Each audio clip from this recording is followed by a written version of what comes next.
ಚಿಕ್ಕಮಗಳೂರು ನಗರದಲ್ಲಿ ಆಟೋ ಚಾಲಕರಿಗೆ gas agency ಒಂದೊಂದು ಬಂಕ್ನಲ್ಲಿ ಒಂದೊಂದು ರೀತಿಯ ದರವನ್ನು ನೀಡುತ್ತಿದ್ದು, ಒಂದು ಬಂಕ್ನಲ್ಲಿ 120 ರು, ಇನ್ನೊಂದು ಬಂಕ್ನಲ್ಲಿ 136 ರು, ಮತ್ತೊಂದು ಬಂಕ್ನಲ್ಲಿ 90 ರುಗಳಂತೆ ನೀಡುತ್ತಿದ್ದು ಆಟೋ ಚಾಲಕರಿಗೆ ಗೊಂದಲ ಮೂಡಿಸಿದೆ.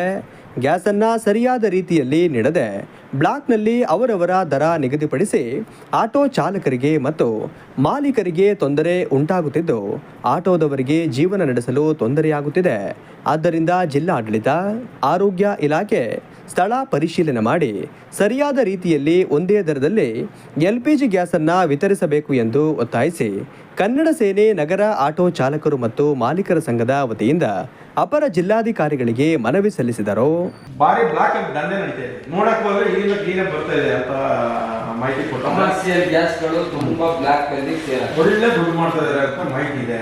ನಮಗೆ ಈಗ ಏನಾಗುತ್ತೆ, ಕಾನೂನು ಚೌಕಟ್ಟಲ್ಲಿ ಹೋರಾಟ ಮಾಡಬೇಕು. ನಿಮಗೆ ತಂದು ಪೊಲೀಸ್ ಇಟ್ಕೊಂಡು ನುಗ್ಗಿ ಈಗ ಏನಾಗುತ್ತೆ ಅಂದ್ರೆ ಯೂತ್ಸು ಏನಾಗುತ್ತೆ ನಿಮಗೂ ಗೊತ್ತಿರುತ್ತೆ. ಸುಮ್ಮನೆ ಕೇಸು ವಗೇರೆ ಆಗುತ್ತೆ, ಕೊನೆಗೆ ಇಲ್ಲೇ ಬಂದು ಕೂರ್ಬೇಕಂತ ಪರಿಸ್ಥಿತಿ. ಅದಕ್ಕೋಸ್ಕರ ಗಮನ ತಂದಿದ್ದೀವಿ. ಕೂಡಲೇ ಅವ್ರನ್ನೆಲ್ಲ ಶಿಸ್ತುಗಾಗಿ ಯಾಕೆ ನೀವು ಈ ತರ ಮಾಡ್ತಾರೆ ಗಮನ ತಂದಾಗ ಅವ್ರನ್ನ ಕರೆದು ನೀವು ಸ್ವಲ್ಪ ಏನು ಇದೆ ಅದನ್ನ ಮಾರಲಿ. ಬ್ಲಾಕ್ ಅಲ್ಲಿ ದುಡ್ಡು ಮಾಡೋದಲ್ಲ. ಮೊದಲೇ ಹಿಂದೆ ಬಡವರಿಗೆ ಕೂಲಿಗೆ ಗ್ಯಾಸ್ ಕೊಟ್ಟಿದೆ, ಅದರಲ್ಲೂ ಇವರು ಬ್ಲಾಕ್ ಮಾರೋದು ನಮ್ಗೆ ಏನು ಅರ್ಥ ಇಲ್ಲ ಅಂತಂದ್ರೆ ಈಗ ಸುಮ್ಮನೆ ಈಗ ಇನ್ನೇನೆಲ್ಲ ಕ್ಲಿಯರ್ ಆಯ್ತು. ಈಗ ಅಂತ ಕೇಸ್ ಇಲ್ಲ ಸರ್, ನಮ್ಗೆ ಕೂಡ ಗೊತ್ತಿದೆ.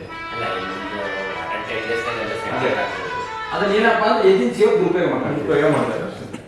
ಒಂದೊಂದು ಬಂಕ್ನಲ್ಲಿ ಒಂದೊಂದು ದರ ನಿಗದಿಪಡಿಸಿ ಗ್ಯಾಸ್ ಮಾರಾಟ ಮಾಡುತ್ತಿರುವುದು ಖಂಡನೀಯ.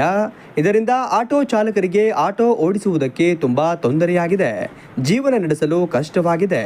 ಜಿಲ್ಲಾಡಳಿತ ಈ ಕೂಡಲೇ ಒಂದೇ ದರದಲ್ಲಿ LPG ಗ್ಯಾಸನ್ನು ವಿತರಿಸಲು ಆದೇಶ ಮಾಡಬೇಕು ಎಂದು ಕನ್ನಡ ಸೇನೆ ಜಿಲ್ಲಾಧ್ಯಕ್ಷರಾದ ರಾಜೇಗೌಡ ಹೇಳಿದರು. ಈಗಾಗಲೇ ಇಡೀ ರಾಜ್ಯ ದೇಶದಲ್ಲಿ ಏನು ಮತ್ತೆ ಹೊರದೇಶದಲ್ಲಿ ಅಮೇರಿಕ ಮತ್ತು ಇರಾನ್ ಯುದ್ಧ ಆರಂಭ ಆಗಿರೋದ್ರಿಂದ ಇಲ್ಲಿ ಬರೋಂಥ ಪೆಟ್ರೋಲು ಮತ್ತು ಏನು ಗ್ಯಾಸು ಇದರದ್ದು ಅಡಚಣೆ ಅಂತ ಇದ್ದರು. ಆದರೆ ಎಲ್ಲ ಒಂದು ಕಡೆ ಎಲ್ಲ ರಾಜ್ಯದಲ್ಲಿ ಸರಿಯಾಗಿ ಪೆಟ್ರೋಲು ಮತ್ತು ಗ್ಯಾಸು ಸರಬರಾಜು ಆಗ್ತಾಯಿದೆ. ಆದರೆ ಚಿಕ್ಕಮಗಳೂರಿನ ನಗರದಲ್ಲಿ ಮಾತ್ರ ಜಿಲ್ಲೆಯಲ್ಲಿ ಏನು LPG ಗ್ಯಾಸ್ಗಳು ಆಟೋದರಿಗೆ ಇವತ್ತು ಏನು ಪರಿಸ್ಥಿತಿ ಅಂದರೆ ಎಲ್ಲ ಬರ್ತಾಯಿದ್ರು ಒಂದೊಂದು ಬಂಕಲ್ಲಿ ಒಂದೊಂದು ರೇಟ್ ವಿತರಣೆ ಮಾಡ್ತಾಯಿದ್ದಾರೆ. ಇದು ನೋಡಿ ಎಂಥ ನತದೃಷ್ಟ ಅಂದರೆ ಇಲ್ಲಿರೋಂಥ ಒಬ್ಬರು MLA ಇರ್ಬೋದು, ಪ್ರತಿಯೊಬ್ಬರೂ ನಮ್ಮ ಪ್ರತಿಯೊಂದು ಕೂಗು ಕನ್ನಡದ ಕೂಗು ಅಂದ್ರೆ ಆಟೋ ಅಂತ ಏನು ರಾಜ್ಯೋತ್ಸವ ಬಂದಿನ ಆಟೋದರದ್ದು ಹೊಗಳೋದು ಎಲ್ಲರೂ. ಆದರೆ ಇವತ್ತಿನ ಪರಿಸ್ಥಿತಿ ಬಂದಾಗ ಒಬ್ಬ ಧ್ವನಿ ಎತ್ತಲ್ಲ. ಎಲ್ಲಿ ಸಿಲಿಂಡರ್ ಬಗ್ಗೆ ಆಗಲಿ ಅವರು ದಿನ ಬೆಳಗ್ಗೆ ಎದ್ದರೆ ಆಟೋ ಓಡಿಸಿ ಸಂಸಾರ ಸಾಕಬೇಕು, ಮಕ್ಕಳು ಫೀಸ್ ಕಟ್ಟಬೇಕು. ಅಂಥದ್ರಲ್ಲಿ ಒಂದೊಂದು ಬಂಕಲ್ಲಿ ಒಂದೊಂದು ರೇಟು. ಇಲ್ಲಿ ಸಿಕ್ಕಲ್ಲ 105 ಕೊಟ್ಟರೆ ಇವ್ರು ಎಲ್ಲಿ ಸಾರ್ವಜನಿಕರ ಹತ್ರ ವಸೂಲಿ ಮಾಡೋದು? ಎಷ್ಟು ಅಂತ ವಸೂಲಿ ಮಾಡೋದು? ಇವ್ರೇನೋ ಮಾಮೂಲಿ 40 ರೂಪಾಯಿ ತಗೊಂಡತ್ತವ 105 ಕೇಳಿರಿ ಯಾರು ಬರ್ತಾರೆ ಸಾರ್ವಜನಿಕರು? ಇವ್ರ ಮೇಲೆ ಜಗಳ ಮಾಡೋಂಥ ಪರಿಸ್ಥಿತಿ ಬಂದಿದೆ. ಇಲ್ಲಿ ಬಂದಿರೋಂಥದ್ದು ಏನು LPG ಗ್ಯಾಸ್ ಸರಿಯಾದ ರೀತಿಯಲ್ಲಿ ಸರಬರಾಜು ಮಾಡ್ತಾ ಹೋದರೆ ಮುಂದಿನ ದಿನದಲ್ಲಿ ಉಗ್ರ ಹೋರಾಟ ಮಾಡ್ತೀವಿ. ಇಡೀ ಆಟೋ ಏನು ಇವತ್ತು 3000 ಆಟೋ ಇದ್ದಾವೆ ಎಲ್ಲ ಬಂದ್ ಮಾಡೋಕ್ಕೆ ನಾವು ಕರೆ ಕೊಡ್ತೀವಿ. ನಾವು ಆಟೋವನ್ನೇ ನಂಬಿಕೊಂಡು ಜೀವನ ನಡೆಸುತ್ತಿದ್ದೆವು. ಇದರಿಂದ ಬರುವ ಆದಾಯದಿಂದಲೇ ಮಕ್ಕಳ ಎಜುಕೇಷನ್ ಫೀಸ್, ಮನೆ ಮೇಂಟೈನ್ ಮಾಡುತ್ತಿದ್ದು ಇಷ್ಟೊಂದು ಗ್ಯಾಸ್ ಬೆಲೆ ಏರಿಕೆ ಆದರೆ ನಾವು ಹೇಗೆ ಆಟೋ ಓಡಿಸುವುದು ಎಂದು ಕನ್ನಡ ಸೇನೆ ನಗರ ಆಟೋ ಘಟಕದ ಅಧ್ಯಕ್ಷರಾದ ಜಯಪ್ರಕಾಶ್ ಪ್ರಶ್ನಿಸಿದ್ದಾರೆ. ನಾವು ಆಟೋ ಚಾಲಕರು ಮಾಲೀಕರಲ್ಲಿ ಏನಾಗಿದೆ ಅಂದರೆ ನಮಗೆ ಗ್ಯಾಸ್ ಕರೆಕ್ಟಾಗಿ ವಿತರಣೆ ಆಗ್ತಾ ಇಲ್ಲ. 3 ಬಂಕ್ ಇದೆ, 3 ಬಂಕಿಗೂ ಇಷ್ಟ ಬಂದಾಗೆ ಗ್ಯಾಸ್ ತರಿಸ್ತಾ ಇದ್ದಾರೆ. ಒಂದೊಂದು ಬಂಕಲ್ಲಿ ಒಂದೊಂದು ರೇಟು ಹಾಕಿದ್ದಾರೆ. ಒಂದರಲ್ಲಿ 136, ಒಂದರಲ್ಲಿ 120, ಒಂದು ಬಂಕಲ್ಲಿ 90 ರೂಪಾಯಿ. ಈ ರೀತಿ ಇವರು ರೇಟ್ ಮಾಡಿದ್ರೆ ನಾವು ಬಾಡಿಗೆಯಲ್ಲಿ ಹೊಡಿಯೋದು, ಸಾರ್ವಜನಿಕರ ಹತ್ರ ಎಲ್ಲಿ ಇಸ್ಕೊಳ್ಳೋದು, ಯಾವ ರೀತಿ ಜೀವನ ಹೆಂಗೆ ಸಾಗಿಸೋದು? ಇವರು ಗ್ಯಾಸ್ ಬಂತು ಅಂದರೆ ಒಂದಿನ ಅಲ್ಲೇ ವೇಸ್ಟ್ ಆಗುತ್ತೆ, ಅಲ್ಲಿ ಕ್ಯೂ ನಿಂತ್ಕೊಬೇಕು, ಗ್ಯಾಸ್ ಹಾಕ್ಕೊಬೇಕು. ಇದ್ರ ಬಗ್ಗೆ ಯಾರೇ ಆಗಲಿ, DC ಆಗಲಿ, SP ಆಗಲಿ, ಇಲ್ಲ ನಮ್ಮ ಜಿಲ್ಲಾಧಿಕಾರಿಗಳು ಯಾರೇ ಆಗಿರಲಿ ಇದ್ರ ಬಗ್ಗೆ ಚಕ್ಕರ್ ಎತ್ತುತ್ತಾ ಇಲ್ಲ. ಯಾವುದೇ ಒಬ್ಬರು ಮಿನಿಸ್ಟ್ರ್ ಆಗಲಿ, MP ಆಗಲಿ, MLA ಆಗಲಿ, ಯಾರೇ ಆಗಲಿ ಇದ್ರ ಬಗ್ಗೆ ಯಾರು ಚಕ್ಕರ್ ಎತ್ತುತ್ತಲ್ಲ. ಆಟೋ ಚಾಲಕರು ಮಾಲೀಕರಿಗೆ ಜೀವನ ಮಾಡೋದು ಭಾರಿ ಕಷ್ಟಕರವಾಗಿದೆ. ಹಾಗಾಗಿ ನಮ್ಮ ಅಧಿಕಾರಿಗಳು ಇವ್ರನ್ನ ಬಂಕವ್ರನ್ನ ಕರೆಸಿ ಏನಕ್ಕೆ ಈ ರೀತಿ ಆಗ್ತಾಯಿದೆ, ರೇಟ್ ಯಾಕೆ ಈ ರೀತಿ ಜಾಸ್ತಿ ಮಾಡ್ತಾ ಇದ್ದಾರೆ ಅದನ್ನೆಲ್ಲ ಇತ್ಯರ್ಥ ಮಾಡಿ ನಮಗೆ ಕರೆಕ್ಟ್ ರೇಟಿಗೆ ಗ್ಯಾಸ್ ಕೊಡಿಸ್ಬೇಕು, ಹಾಗೂ ಕರೆಕ್ಟಾಗಿ ಗ್ಯಾಸ್ ತರಿಸ್ಬೇಕು. ರಾತ್ರಿ 8 ಗಂಟೆ ಆದರೂ ಸಾಕು ಗ್ಯಾಸ್ ನಾವು ಹಾಕಲ್ಲ, ನಮ್ಮ ಟೈಮ್ ಮುಗೀತು ಅಂತ ಉಡಾಫೆ ಮಾತಾಡ್ತಾ ಇದ್ದಾರೆ. ಬಂಕರು ಏಕವಚನವಾಗಿ ಮಾತಾಡ್ತಿದ್ದಾರೆ. ನಮಗೆಲ್ಲೂ ಇದು ಸಿಗ್ತಾ ಇಲ್ಲ.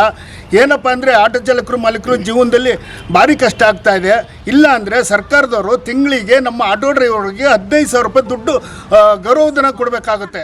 ಇವತ್ತು ಮಾನ್ಯ ಜಿಲ್ಲಾಧಿಕಾರಿಗಳನ್ನು ಕನ್ನಡ ಸೇನೆಯ PC ರಾಜೇಗೌಡ ನೇತೃತ್ವದಲ್ಲಿ ಮತ್ತು ಜಯಪ್ರಕಾಶ್ ಆಟೋ ಚಾಲಕರು ಮತ್ತು ಮಾಲೀಕರ ಸಂಘದ ವತಿಯಿಂದ ನಾವು ಭೇಟಿ ಮಾಡ್ಬೇಕಂತ ಬಂದಿದ್ದು. ADC ಅವ್ರನ್ನ ಭೇಟಿ ಮಾಡೋದು ಉದ್ದೇಶ ಇಷ್ಟೇ. ಏನಿವತ್ತು ಇರಾನ್ ಅಮೇರಿಕ ವಾರ್ ನಡೀತಾ ಇದೆ, ಇದರ ಇದರ ಏನು ದುಷ್ಪರಿಣಾಮ ಅದರಲ್ಲಿ ಆಟೋ ಗ್ಯಾಸ್ ಮೇಲೆ ಕೂಡ ಬಿದ್ದಿದೆ. ಇಲ್ಲೂ ಕೂಡ ಆಟೋ ಗ್ಯಾಸ್ ಸಿಗ್ತಾ ಇಲ್ಲ. ಜೊತೆಗೆ ಇದ್ರೂ ಕೂಡ ಚಿಕ್ಕಮಗಳೂರಲ್ಲಿ 2 ಬಂಕ್ ಇದೆ ಅಂತೇಳಿ ಈಗಾಗಲೇ ಗೊತ್ತಾಗಿದೆ. 3 ಬಂಕ್ ಇದೆ. ಅಲ್ಲಿ ವೇರಿಯೇಷನ್ ಮಾಡ್ತಾರೆ. ಈ ಮನಸೋ ಇಚ್ಛೆ ರೇಟನ್ನು ಫಿಕ್ಸ್ ಮಾಡಿದರೆ ಇದಕ್ಕೆ ಭಾರಿ ತೊಂದರೆ ಆಗ್ತಾ ಇದೆ. ಆಟೋದವರಿಗೆ ಸಿಗೋದೇ ದುಡಿಯೋದೇ ಕಷ್ಟ ಭಾರಿ ಪರಿಸ್ಥಿತಿಯಲ್ಲಿ ಇದ್ದಾರೆ. ಯಾಕಂದರೆ ಆಟೋ ಕೂಡ ಜಾಸ್ತಿ ಇರೋದ್ರಿಂದ ಪ್ರೈವೇಟ್ ವೆಹಿಕಲ್ ಜಾಸ್ತಿ ಆಗಿರೋದ್ರಿಂದ ತುಂಬ ಅವ್ರ ಕಷ್ಟ ನಿರ್ವಹಣೆ ಮಾಡೋದೇ ಕಷ್ಟ ಆಗಿದೆ. ಅದಕ್ಕಾಗಿ ಮಾನ್ಯ ಜಿಲ್ಲಾಧಿಕಾರಿಗಳು, ಇಲ್ಲಿಯ ಕ್ಷೇತ್ರದ ಮಾನ್ಯ ಶಾಸಕರ ತಮ್ಮಯ್ಯನವರು, ಜಿಲ್ಲಾ ಉಸ್ತುವಾರಿ ಸಚಿವರು ಜಾರ್ ಸಾಹೇಬರು ಕೂಡ ತಕ್ಷಣ ಕೂಡಲೇ ಏನೇನಾಗಿದೆ ಅಂತೇಳಿ ಮತ್ತು ಫುಡ್ ಆಫೀಸರು ಕೂಡ ಇದಕ್ಕೆ ಎಂಟ್ರಿ ಆಗಿ ತಕ್ಷಣ ಬಗೆಹರಿಸಬೇಕು. ಇಲ್ಲ ಅಂತ ಹೇಳಿದ್ರೆ ಕನ್ನಡ ಸೇನೆ ಜಿಲ್ಲಾ ಘಟಕದ ವತಿಯಿಂದ ಎಲ್ಲ ಆಟೋ ಮಾಲೀಕರು ಚಾಲಕರನ್ನು ಕರೆಸ್ಕೊಂಡು ನಾವು ಉಗ್ರವಾದ ಹೋರಾಟ ಮಾಡಬೇಕಂತ ಹೇಳಿ ಈ ಮೂಲಕ ತಮ್ಮ ಮೂಲಕ ಎಚ್ಚರಿಕೆಯನ್ನು ಕೊಡ್ತಾ ಇದ್ವಿ. ತಕ್ಷಣ ಬಗೆಹರಿಬೇಕಂತೇಳಿ ನಾನು ಸರ್ಕಾರಕ್ಕೆ ಮತ್ತು ಜಿಲ್ಲಾಡಳಿತಕ್ಕೆ ಮನವಿ ಮಾಡ್ತಾ ಇದ್ವಿ.